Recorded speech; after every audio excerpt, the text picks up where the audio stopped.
Want more HFY stories? Smash that subscribe button and ring the bell for notifications.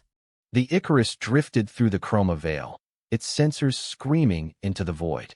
Captain Eva Rostova stood on the bridge, her knuckles white where she gripped the railing. Outside the viewport, the nebula was a masterpiece of cosmic decay. Violet clouds bled into crimson, and dying stars pulsed like dying hearts. The mission was simple: retrieve the research team from Station Epsilon, a remote outpost studying the nebula's gravitational anomalies. But the anomalies weren't the only thing killing out here. Anything, Doctor? Eva asked, her voice tight. Dr. Eris Thorne, the mission's xenolinguist, didn't look up from his console. The transmission from Epsilon is fragmented. Words like wrong and beautiful on a loop. Then silence. Silence was worse than screams. Eva had been in deep space rescue for 15 years, and silence meant the worst kind of death. The crew of the Icarus was small, just 12 souls, including herself. They were specialists, not soldiers, but in the Chroma Veil, specialists died first. Approaching the coordinates, announced pilot Lena Petrova, her hands steady on the controls. No visual on the station. Scanners show structural integrity at 12%. Life signs, inconsistent. Inconsistent how? Eva pressed. Like a heartbeat that keeps skipping, Lena replied. One moment, 12 life signs. The next, none. Then 1. Then 12 again. A shiver ran down Eva's spine. The nebula wasn't just killing, it was playing. Bring us in, Eva ordered. But keep the shields raised. We don't know what's waiting for us. The Icarus plunged deeper into the nebula, its engines humming a low, mournful tune.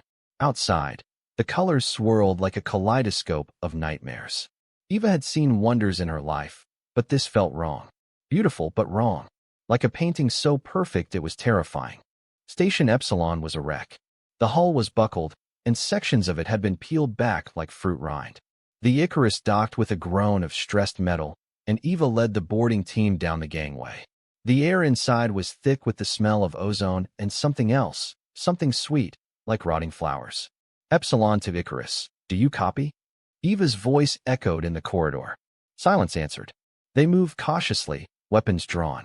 The station was eerily quiet, save for the hum of failing life support. Then, a sound, a soft, wet slithering from ahead. Hold up, muttered Jax, the team's security chief. Heard that. Eva raised a hand. Stay frosty. They rounded a corner and froze. The corridor was filled with things.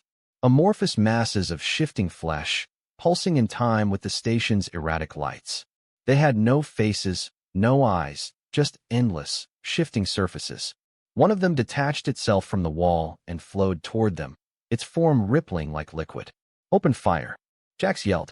Lasers ripped into the creature, but it barely flinched. The bullets passed through it as if it were smoke. It flowed over Jax, engulfing him from the waist down. He screamed, a sound of pure, undiluted terror, as his body was absorbed. The creature reshaped itself, now vaguely humanoid, with Jax's face staring back at them, his eyes wide with horror. Fall back, Eva shouted, grabbing the nearest crew member and pulling her back. The creature, Jax followed, its movements too smooth, too deliberate. They retreated to the bridge of Epsilon, the doors sealing behind them. Jax's fists pounded on the transparent alloy, his face a mask of agony. What are they? Lena whispered, her voice trembling. Eris stared at the creature, his eyes wide with something like awe. They're artists. They're making something new out of what they consume. Eva looked at the monitors. The station's logs were filled with cryptic entries. The beauty is in the chaos, one read. The form is the lie. Another creature slithered under the door, its body shifting into a perfect replica of Eris.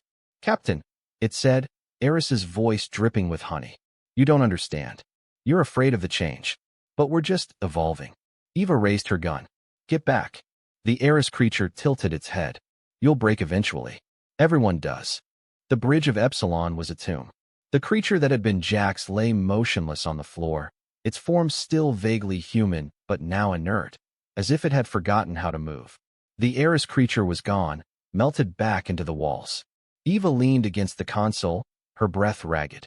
They're not just killing us, she said, her voice hollow. They're unmaking us. Lena shook her head, her hands flying over the console. The station's core is going critical. If we don't get out of here in 10 minutes, we're all dead. Where's the research team? Eva demanded. Gone, Lena replied. All logs point to them heading toward the nebula's heart. Eva cursed under her breath. The heart of the nebula was the most unstable region, a place where gravity bent light and reality itself seemed to fray. But it was also the only way out. We're going in, Eva said. Jax's body, take it with us. Maybe there's something left. The crew moved quickly, grabbing what supplies they could and dragging Jax's remains into the corridor. The walls pulsed around them, as if the station itself were alive. Then, a voice echoed from the speakers, soft, melodic, and terrifyingly familiar. Captain Rostova, it said, you're fighting the inevitable. The chaos is beautiful. Why resist? Eva froze. It was Eris's voice, but deeper, smoother, as if it were being spoken by the nebula itself. Stay close, she ordered, her voice low. They reached the airlock, but the door was sealed. Lena worked frantically to override it, her fingers flying across the panel. Come on, come on. The walls began to bleed, a thick, viscous fluid oozing from the seams. The creature that had been Jax began to twitch, its body reshaping into something new, something with too many limbs and too many eyes. Lena now, Eva yelled. The doors hissed open, and they scrambled through, sealing the airlock behind them. The Icarus waited, a fragile speck of sanity in the madness. They boarded, and Lena engaged the thrusters, pulling away from the dying station. But as they cleared Epsilon, the nebula itself seemed to reach for them. Streams of violet and crimson coalesced into tendrils, lashing out at the ship. They're following us, Lena said, her voice tight. Eva stared at the viewport, her jaw set. We're not running. We're going to the heart. The heart of the Chroma Veil was a place of shattered stars and broken physics. Gravity shifted unpredictably, and the nebula's colors bled into impossible patterns. The Icarus lurched through the chaos, its systems straining to keep up. Shields at 30%, Lena reported. Engines are failing. We won't make it out if we go any deeper. Eva stood at the viewport, her reflection superimposed over the swirling madness. The research team's logs mentioned something about the nebula's song, a resonance frequency that could stabilize it or destroy it. Eris, who had been unervingly quiet, finally spoke. The shapeshifters, they're not just consuming. They're listening. They're trying to mimic the song, but they can't. They've forgotten how to create, only how to copy. Eva turned to him. What are you saying? The nebula is dying because the shapeshifters are a cancer, Eris said, his eyes distant. But if we can amplify the original song, we might purge them. Lena shook her head. That's suicide. The energy output would tear the ship apart. Then we'll do it manually, Eva said. Lena, plot a course for the resonance node. Eris, you're with me. We'll need to interface directly with the nebula. The crew protested, but Eva's tone left no room for argument. This is what we came for. We don't leave anyone behind. They suited up, the weight of their gear a familiar comfort. Eva checked her tether one last time. Whatever happens, don't cut us loose. Lena nodded, her face grim. Wouldn't dream of it. Eva and Eris stepped into the airlock, the doors sealing behind them. The silence of space pressed in, broken only by the hum of their suits. Outside, the nebula pulsed like a living thing, tendrils of light reaching for them. Here we go, Eva muttered, engaging the thrusters. The resonance node was a vortex of impossible colors, a whirlpool of light and sound. Eva and Eris drifted toward it, their suits' lights cutting through the darkness. The nebula's song grew louder, a haunting melody that vibrated in their bones. Can you hear it? Eris asked, his voice filled with wonder. It's beautiful, Eva replied, her breath catching. But it's crying. They reached the node, a swirling mass of energy that pulsed in time with the song. Eva extended a hand, her fingers brushing against the surface. The energy surged, and her suit alarms blared. Warning, structural integrity compromised, the AI's voice echoed in her helmet. Eris connected his own suit to the node, his eyes wide. It's trying to communicate. The shapeshifters, they silenced it. They've been feeding on its pain. Eva's mind raced. The plan had been to amplify the song, but doing so would require channeling all the ship's energy into the node. It would either purge the shapeshifters or destroy them all. We have to do it, Eva said. Lena, are you reading me? Static crackled in her ear. Barely, Captain. The interference is intense. Execute the overload, Eva ordered. Now. Eris looked at her, his expression unreadable. You know this might not work. We don't have a choice, Eva replied. Eris nodded, his fingers flying over the console on his suit. The node pulsed brighter, the song rising to a crescendo. Then, the shapeshifters came. They flowed from the nebula, tendrils of darkness coiling around Eva and Eris. One engulfed Eris, its body shifting into a perfect replica of Eva. You don't understand, it said, her voice dripping with malice. The chaos is the truth. Why fight it? Eva fired her thrusters, breaking free, but the creature held on. The node pulsed again, and the song grew louder, drowning out the creature's voice. Now, Lena, Eva screamed. The Icarus unleashed a torrent of energy into the node. The song exploded, a wave of pure light washing over the nebula. The shapeshifters screamed, their forms dissolving into nothingness. But the backlash was immediate. Eva's suit alarms blared, her vision tunneling. Eva, Eris's voice strained.